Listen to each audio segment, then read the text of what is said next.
So if money doesn't grow on trees, why do banks have branches?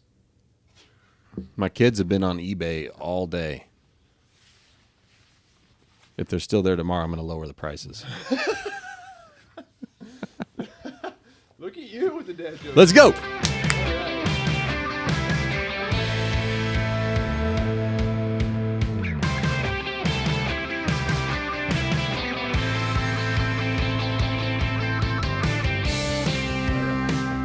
Welcome to another episode of the RV Voice. We're sitting here with the president of Bish's RV. His name is Todd Nuttall. He's about 2 decades in the industry, worked his way up kind of from the bottom end, and now he's running a company, a family-owned company called Bish's RV.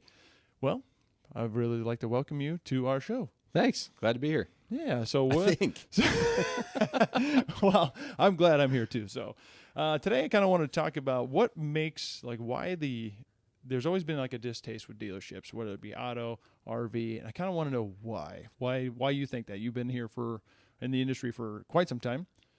Why do you think that is? You know, that's a good question. I think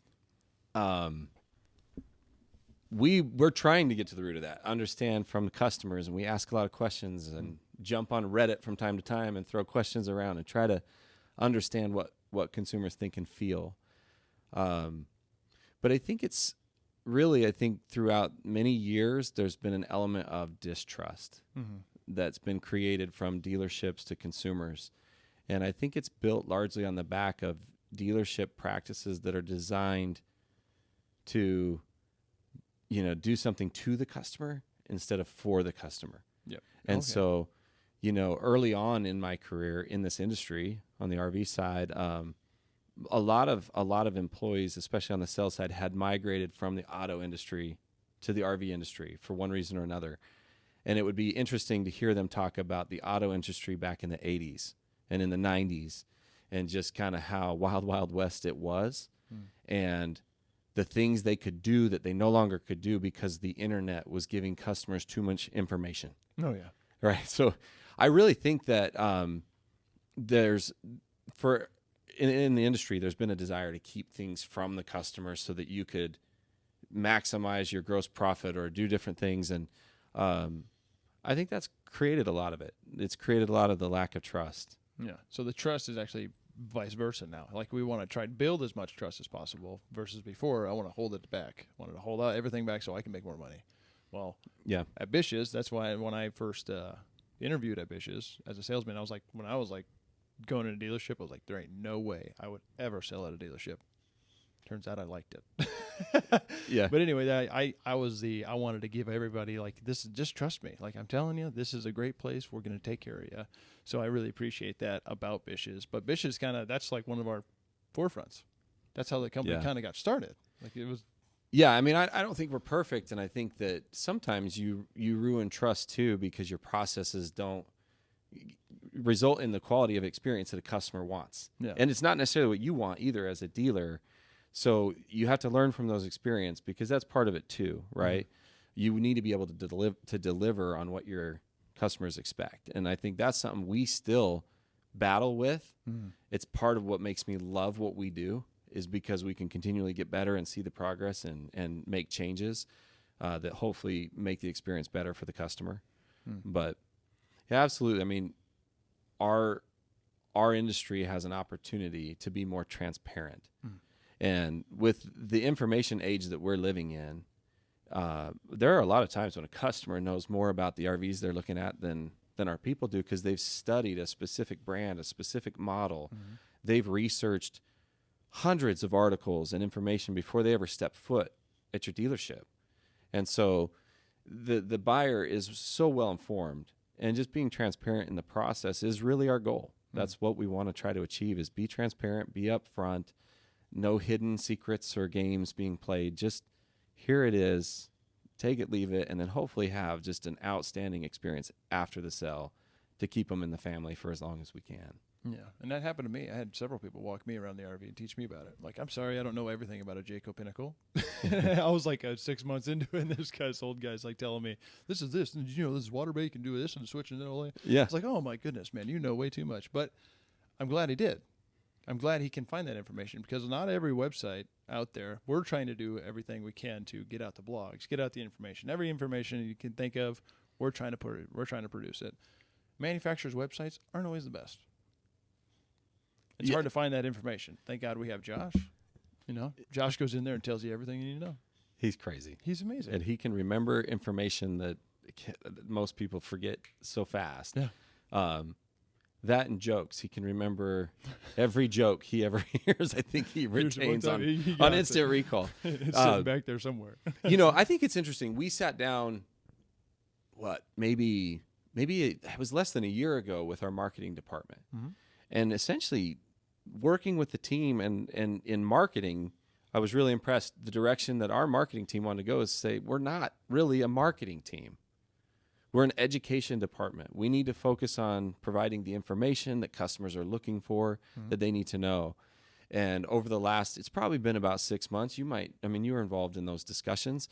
And I think that really our team has dove in to better understand the customer, what it is that they're looking for, what information they need, and try to help give them the information they're looking for. And it's hard. I mean, when you're researching an RV, there's a lot of different configurations of floor plans, to the different brands that are available, to the different types of RVs. There's just a lot. So trying to dive in on our end too and provide as much of that content as you can. It's the whole eat the elephant thing and just go one bite at a time. It's drinking from a water hose. No, drinking from a fire hose. There you go. It's like I can't go. Whatever it is, it's a wide stream. We know that. But slow down. It's too much information to take in. But I think the premise is important, right? If we're educating and just providing information, I think our consumers, I think people that are interested in RV, we don't need to try to convince people to buy something they know they want. It's already there. Just give them the information. And hopefully we continue to carry enough of a broad spectrum of different RVs and solutions for customers that they can determine, based on the information you provide, what is right for them and what's best for them. And that, I think, really stemmed from the team that you're a part of. And I thought it was brilliant. That's so simple, so easy, and it's very transparent. And we're not trying to steer you one way or another. We try to keep it unbiased. We're trying to make your buying process that much easier. Because when I stepped in the industry, I knew nothing about RVs. I came from the construction industry. I knew construction. I know how to build a house from head to toe. I know all that. But when I stepped in the RV industry, I had no idea. I didn't even know they were dealerships. I passed by one. I worked right by one. I lived right by one, but I didn't even think about it. Didn't faze me. And then I walked in there. It took me 6 months to get a grasp on everything. And as a consumer, walking into that, not selling, I had 11, 12 brands to sell. Think of 112 brands to buy from. Yeah. As a consumer, that's really intimidating. Especially, we had people. Some of the people, God bless them, I actually love those people that walked in. It's like, I don't know what I do. I don't know what to look for, but I know that I want one. That's right. I'm like, this is a great customer. I love these people because I can just, I'm not trying to sell you. I'm just trying to tell you. This is what it is. Don't take my word for it. If you buy from there, I want you to be happy. And that was really cool about Bish's for me. But it's just such a big industry to find information. It's so hard for the beginning consumer. Yeah, and I think that's probably the biggest misnomer in sales, right? Is we've actually gone the other way there too and rebranded. We really don't want to have salespeople. I think the traditional term of a salesperson, and you think of a dealership, that's what you picture, right? You walk on and they kind of flock to you. It's a tough dynamic. We get a lot of different information points back from customers systematically in our process through surveys and reviews and different things, and we absorb it. We're watching that carefully. Oh, yeah. And the number one complaint we get from people on the sales side about our business is that when they were there and they were out on the lot, nobody talked to them or showed them the time that they needed. The number two complaint that we get is that we're not leaving them alone. So it's what do you want? What is what do you want? and the truth of it is, I think it's both. Every customer, every person is at a different place, and what we're trying to teach our outfitters is what we call them. They're not really salespeople. Again, you don't need to try to convince someone to buy something they already know they want. And what they really want to do is explore the outdoors. They want to get out with their family. They want to make memories. So how do you provide them an RV that does that best for them and their unique needs? I'll oftentimes get people that ask me like, hey, which RV would you buy? It's like, well, I've got 6 kids and my needs and what we do are different than probably what yours are. So the real question is, which RV would I buy if I was in your circumstance, right? And they really are uniquely designed and fit for different lifestyles and different life circumstances. And, and so digging through that can be tough. But we're trying to develop a program, or not a program, but a process with our outfitters to just help meet the customer where they are, ask enough about them and what they're doing, and truly try to outfit them with an RV that fits their needs and lifestyle. And I think that's different. It goes back to we're not trying to sell, we're just trying to help understand. And I think sometimes that can be tough because when the customer comes in, their background says, hey, when you walk in this dealership, hold your wallet, avoid everyone you can, and go out and walk around, right? And so sometimes their guard is up. Oh, wait, no, not always sometimes. I mean, it's like a 50-50 shot when they walk in that door. Just trying to break it down is tough. Yeah. As an outfitter, that's like 90% of your job. Just break down that wall. Just calm down. I'm not trying to sell you. I'm just telling you the information that I know. So. Yeah, I think it's an auto response, right? You walk through a door of a delership and you're just like, I do it too. Yeah, I still do it. Yeah, for sure. I walk in, I'm like, go away. I know what I'm looking for. Well, and really, truly, you don't have to just break it down. Sometimes you walk around, find what it is, get where you're at, get on a playing field where you're ready to talk to someone. And that's what we're trying to encourage with the outfitters is just find out where they are, meet them in their world. And then at some point, it is so critical for us to understand the needs of each person, because really outfitting them with an RV is unique to their needs. Yeah. And Josh has a saying that I've kind of picked up on, since working with him, that I love, but it's, let us help you buy your second RV the first time. Yeah. Yeah.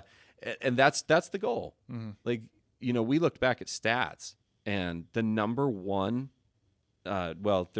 we put, when someone bought, we placed them into a bucket of how long ago they purchased, and then when they trade in. And the average model year is only 1 to 2 years old for our highest trade-in segment or bucket. Trade-in, not trade-in. Sell or consignment. Yeah, trade-in. Wow. So the most likely group of people when bucketed, and I think we did like years 1 to 2 model years old, and then like 3 to 5. Yeah. And it was really interesting. So, I think some of that was the time period and COVID. People maybe settled for something that they didn't want just because that wasn't available. But we're learning more as we dig into those scenarios that there's a lot of customers that didn't really anticipate the importance of understanding what they do with the RV and how that changes what they need. So they might have fallen in love with a look or a feel and think, oh, shoot, where do we put our stuff? Yeah. This backs up to our lake, and I don't even have any windows on this side of the RV. And it's those types of things that bring them back. And now the second time, they know more of what they're looking for. So that's really our goal with our outfitters, is to say, hey, let's dive in, understand the needs of what customers are looking for, and get in their boat with them, understand who they are, and then start looking for the options that fit those things. That's a lot different than trying to just sell something. And we're hopeful that is an experience that customers can relate with, and that it resonates with, that they enjoy it. Yeah, and that kind of rolls me into my next question. So RVs during COVID took off. Absolutely took off. You have the opportunity to work out from home. So people are like, oh, why can't I just work remote? Sell out or rent out my house, whatever that may be. But is it really easy to buy an RV? I mean, obviously you can just walk in and just buy whatever RV you want or think you want. But like what we're talking about really kind of pushed that towards that. But like, how did that come up besides what we've already hit on? Like the RV outfitter world, right? We hit on that. But is it easy for anyone to just walk in at either dealership and just do this? I would say it's complicated. I don't think it's easy. Yeah. I don't think it's easy, but I would break it into 2 buckets. Okay. So I think there's finding the RV you want to buy, and then there's buying the RV.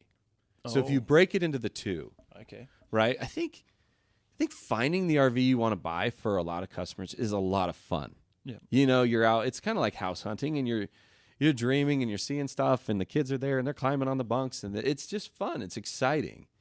And so I think that part can be pretty easy and it can be pretty exciting. I think in general, though, once you flip the switch and you really are serious and you say, you know what, this is the one. I like this RV and this would work for us. And you kind of see the husband and wife or, looking at each other and you see that body language, you're like, okay, I think we found the right RV. You did it for years, right? But then now what happens next? Yeah. Right. And I think this is one of those areas that make people want to cover their wallet in a lot of places. And it's the back and forth game of negotiation. And then it's the piles and mountains of paperwork. And it's the length of time that it takes to find out, did my loan get approved? And are they ever going to call me back? And I thought we were picking this up. Like, there's a lot of things that are happening from the time someone says, I like this, to they're taking it home. Right. And I would say that part is not simplified. Okay. It's not easy. Yeah, and what do you think that we're doing, or if we are doing something different than others, that we're kind of like making it more simplified for the customer, the consumer? Yeah, I wish we could say we're doing a lot here.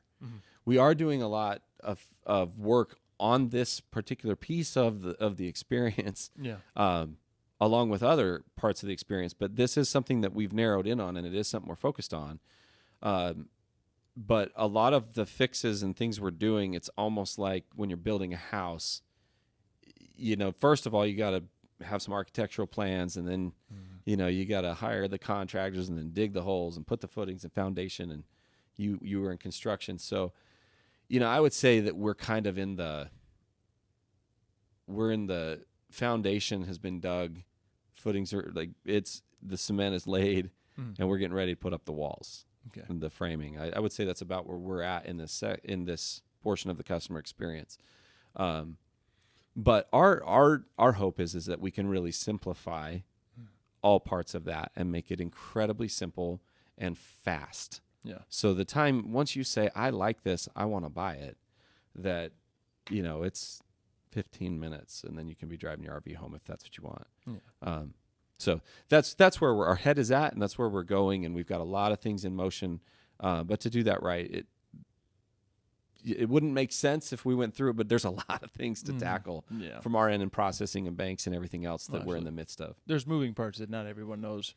They just think it's like time. Time is it's hard to find, hard to come by nowadays. So like if you can make it that much more simpler for the customer, we're trying, guys. We're trying. It just takes time.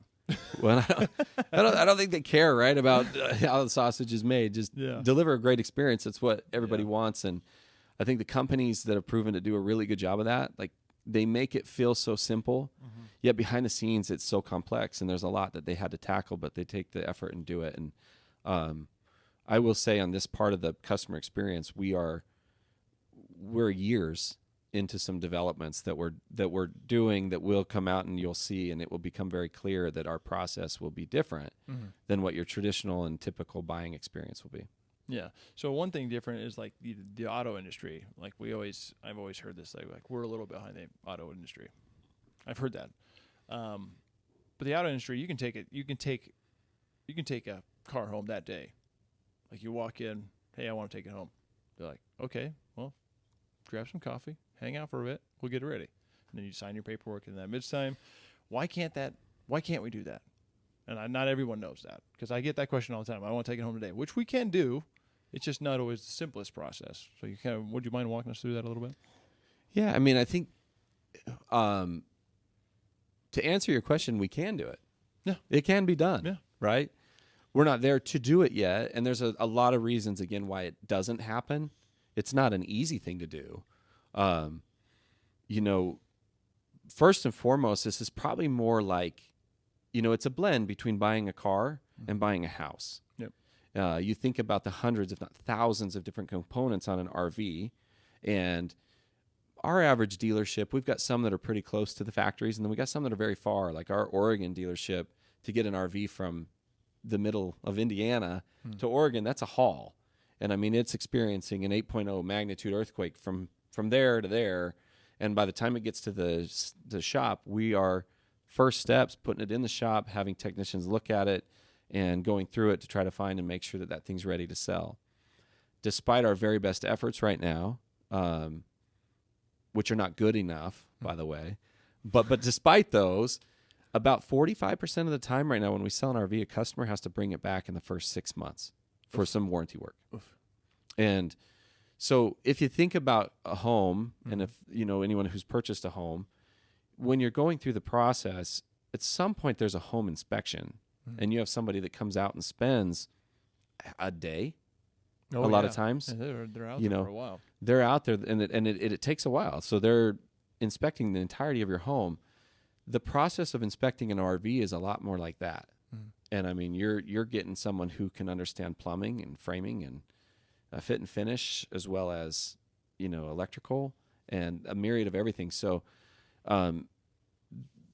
there's a lot there, and what we're not going to do is make excuses. We have identified we're working on things to simplify that and streamline it and become more efficient. And we're really focused on two areas there, the 45% number that I talked to you about, but then also getting to where a customer they can hook up and drive that thing home. Like, go in, buy it, go. We will get there, and we'll get there a lot faster than what people realize. But again, we're a couple of years in development on some things in service to streamline that and to make that process more efficient. And our hope is that we can get there to where we can deliver it quickly and hopefully not have customers who have to bring it back. Yeah.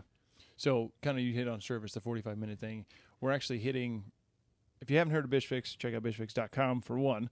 And we've created Bish Fix because of this service reason. Auto industry is kind of, the people compare us to the auto industry, is what it is. When you have an RV, things happen. 8.0 earthquake going down the road at hurricane force speeds, things just tend to think, not everyone pulls the same, not everyone pulls nicely. So service is just a little different than the auto industry. We don't have parts sitting in the back, which we do, but not everything and anything and everything. There's so many brands out there, so many things like that. Can you kind of walk a customer through the idea of service and then why BishFix is kind of our thing and why we created it?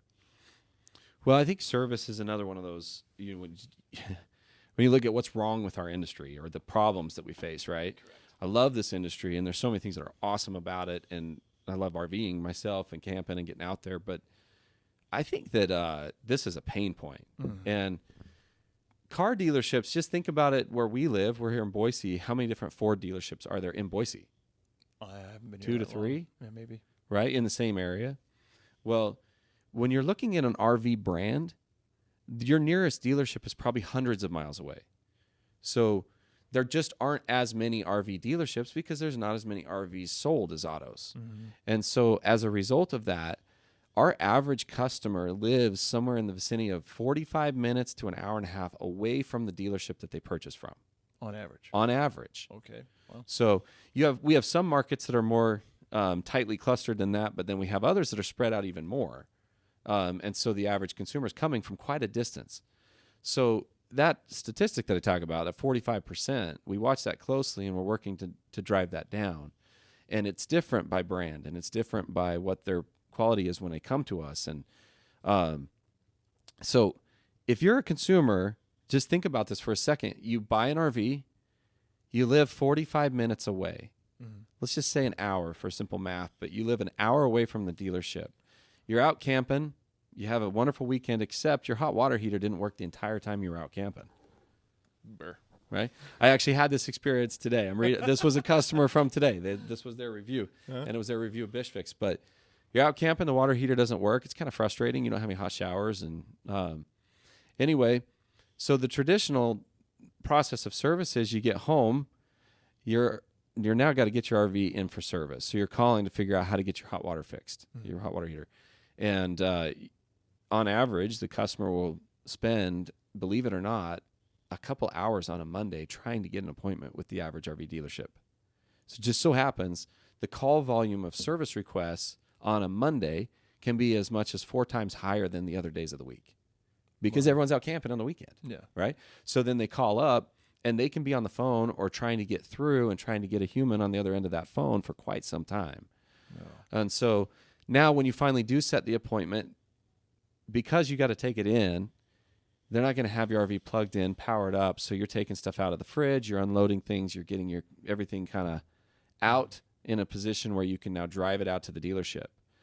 mind you, you've got plans for the weekend of following or the next, you've made camping trips and reservations far in advance, anticipation of the summer window that you have to go out and camp.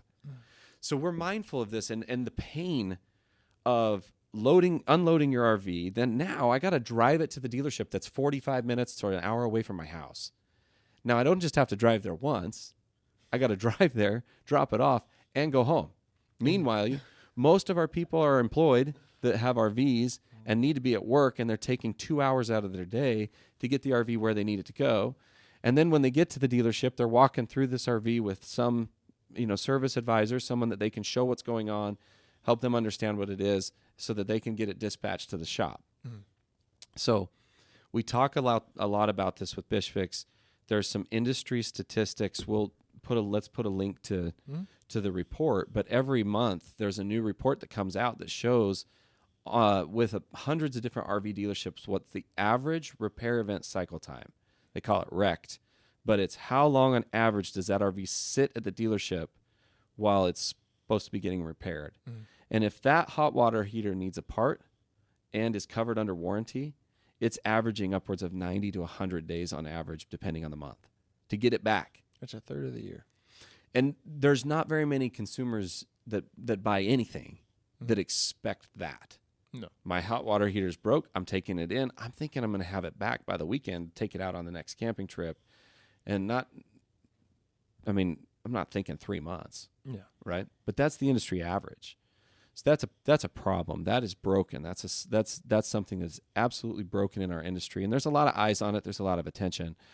Bish Fix is our hope and our focus on how we shrink that time down and keep RVs out of what we call RV jail, which is locked up under our service centers, and you're not out camping, So let me tell you kind of the other side of that story, and I think this helps understand Bish Fix. Actually, this was a review from today that I was reviewing from a customer, but they were out, had this problem. It was a water heater issue, called Bish Fix, and there wasn't a technician available right at that moment, but they were in their RV, I believe, camping and had the issue. So they call, and our master technicians that work on our Bish Fix line were all tied up at the moment. So they put them on a callback, and within 30 minutes, we were on the phone with this customer.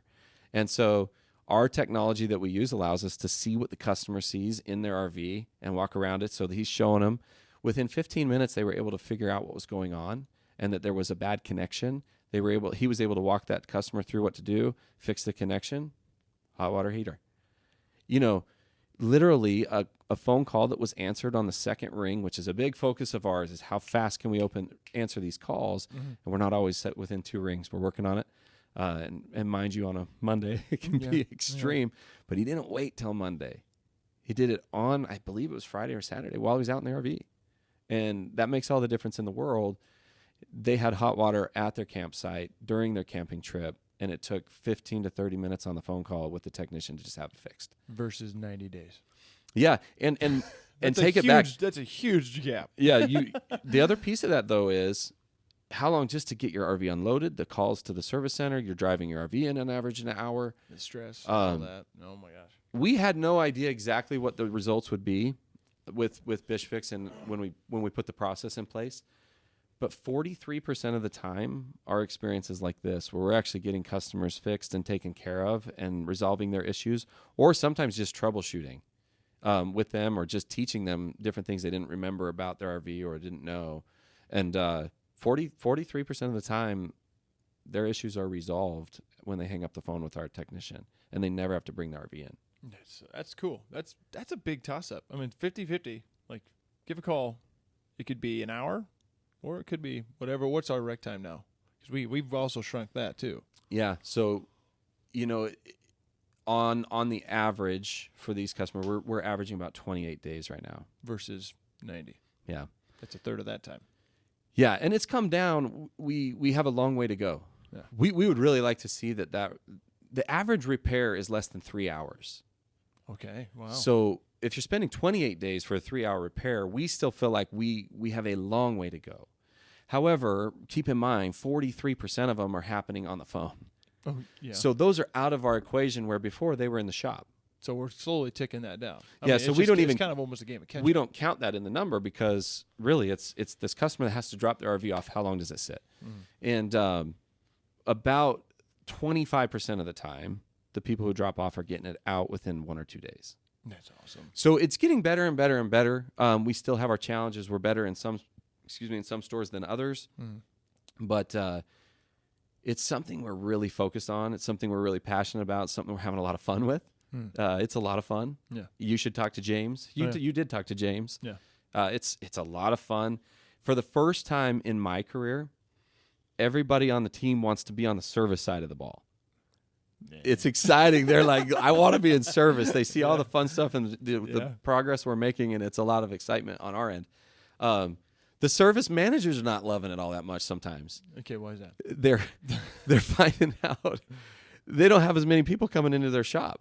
Oh, well. That customer would have spent on average, some of that would be covered under warranty if it's a warrantable job. If it's not a warrantable job and their connection had come loose, on average right now with billable rates and the cost of labor, that's $200. And so for our shop, it's actually cost us money. But we still love it because it really is getting us a more favorable situation with the customer. It's putting us in position to take better care of them as they're on the road. And we hope that it puts us in an area where they want to trust us with their second and third and fourth purchase and would be willing to trust us with the confidence of referring friends and family. And that's what we're in it for. We want to earn more customers overall. It's what we do for the customer. Yeah, not to. And that's really the mission is what can we do for the customer? Yeah. So we've hit basically everything that I wanted to hit. Is there anything that that the RV industry has there's the distaste? It's kind of like what's wrong with the RV industry and what we've done to affect that. We created the RV Outfitter, make it a more seamless process for everything with that. We've created Bish Fix to make that a better service idea makes it more smooth for the customer. Is there anything else that we're doing differently for the customer? Well, I think you're seeing like Bish Fix, right? You're seeing a very infant stage of what Bish Fix is. Sorry, you good?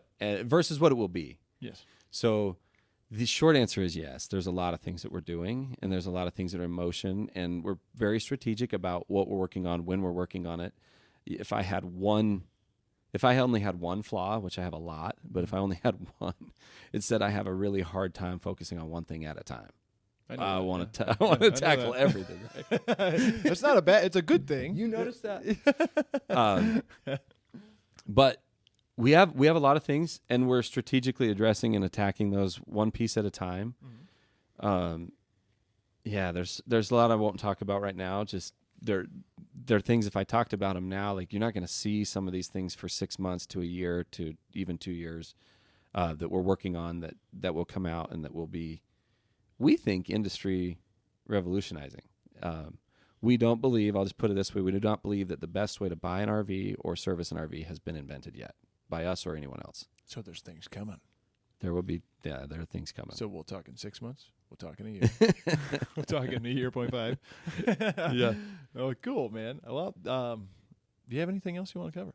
Let's talk about your mustache for a minute. My mustache? Yeah, they're looking pretty good. So I had no idea that I could grow a mustache until about 2020, I believe. It was 2020 because it was COVID year. It might have been, nope, it was definitely 2020. So I went on an elk trip. I actually went on an elk hunting trip on Montana. And I had no idea. This was when you were living in Nebraska? This was in Nebraska, yeah. Okay. So I took off with my buddy. I was like, you know what? I'm going to see what happens. I just didn't shave my mustache for a couple of weeks. And I got up there. I was like, oh, okay. And then by that ski season, it was full. And all my buddies, so I'm the oldest of my friend group back home. And they all have full beards, but they can't grow a good mustache. And we went out skiing, and they're like, "Oh my gosh!" I'm like, "Yeah, baby." I'm like, "I'm the oldest one. I still can't get this, but I can get a mustache, man." So you brought it home. Yeah. Well done. I'm not mad. I really haven't got rid of it. I got rid of it like once or twice in the midst of that. I was like, "There's no way. Can't go back." My dad rocks the same thing. The goatee worked like it's literally he's got the same one, but he's got he's got a full, but he has the same thing. So it works out. We got mustaches, but he ain't got a beard either. So it's just part of it. Okay, so one other thing I would say, a plug for For Josh, or sorry, for Jake, that's a compliment if I call you Josh. I appreciate it. Thank you. But Jake's got big things coming. The RV Voice and what you're creating here is another outlet, right, to help people just learn a little bit about different things of the industry. So if you're catching this, and leave him some comments. What would you like to know? What would you like to hear? What information would you like to get that you don't normally get? Nothing's off topic for us. If it's something you want to know, we'd like to know that, and we'll dig into it. If we don't know and have answers for you, we'll dig in. But I'm excited about what you're doing. This is cool. I appreciate that, man. It's good to hear that because it's something different. Christopher Columbus in this thing, kind of a little bit. There's no one out there that does this. I'm talking to manufacturers, talking to people that have been in the RV industry for a long time, so experts like that. And we just want to get the information to you guys. We have tons of information, but we don't always know the question. So if you ask the question, we're going to answer. Just drop it in the comments. Give us a follow, subscribe. We're going to be doing it for them. I love it. Well, thanks. Well, Todd, thank you very much for your time. I appreciate it. Wonderful guy. Wait, you want to talk about, we didn't even talk about your background really on here. What's that? Like, you have 20 years in the experience. I'm straight up RV trailer trash from the ground up. Man. Lies. I know who you are. No, I mean, I've been in this industry. That is a compliment to me. I love trailers. I love what we do. I graduated college in 2007 and started in the RV industry right then. But my dad worked in the industry for years before that. He was a certified public accountant and did the books for a dealer where we grew up. And he ended up full-time in the industry. And so I was going to RV dealership Christmas parties when I was tiny, right? Like when I was little. Tables and all that. Yeah, I remember winning La Fuma recliner chairs in a drawing. That was cool. I remember spinning a wheel and winning $5 at an RV dealership party, Christmas party. I thought, this is awesome. This is the kind of company I want to be a part of. And so it's been in my blood for a long time. It wasn't what I anticipated doing in college. You know, that's something I don't think anybody's in college raising their hand like, I hope I get in the RV industry. Yeah. But I actually think that's what makes what we do special, is that this has kind of been an industry that hasn't really been revolutionized. There haven't been people that have come in and done certain things. And I think we're going to see an explosion of innovation in this industry, not just from us. And I think it's starting to happen. It is. And you can feel it. There's focus on it. And I think that's great for us. It's great for the customer. So it's exciting, but RVs is all I've known. It's all I've done. Yeah. Well, you did go door to door for a little bit. That put me through college, yeah. Yeah. I went through door to door. I had no idea that I'd ever end up in RVs. When I walked in the RV dealership, I didn't even know they sold them at our dealerships. I was so confused. I'm like, this is a thing? But, you know, people want them. People do it. I grew up doing it too. So here I am working for Bish's RV. Well, you got to get the sand in the toes, get the RVs out, and you go do that, and you do it a couple times, and you take your family out, and, you know, it gets in your blood. It's fun. First 10 years of being in the industry, I never took an RV out, really. I mean, maybe once or twice, but I was not like, you know.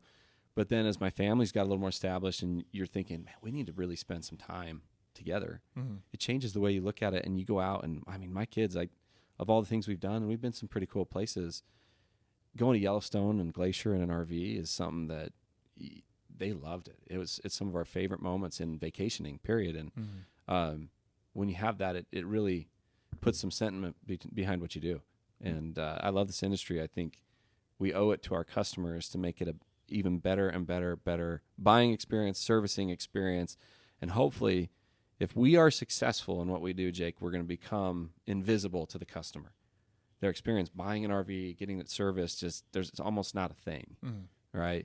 And they can just enjoy camping, and they can enjoy their RV when they want it, and they don't have to worry about, will it be working for me, all of that. We just need them out camping and exploring and having fun and building those memories. And if we do that really well, I think we're going to see customers will routinely choose Bish's.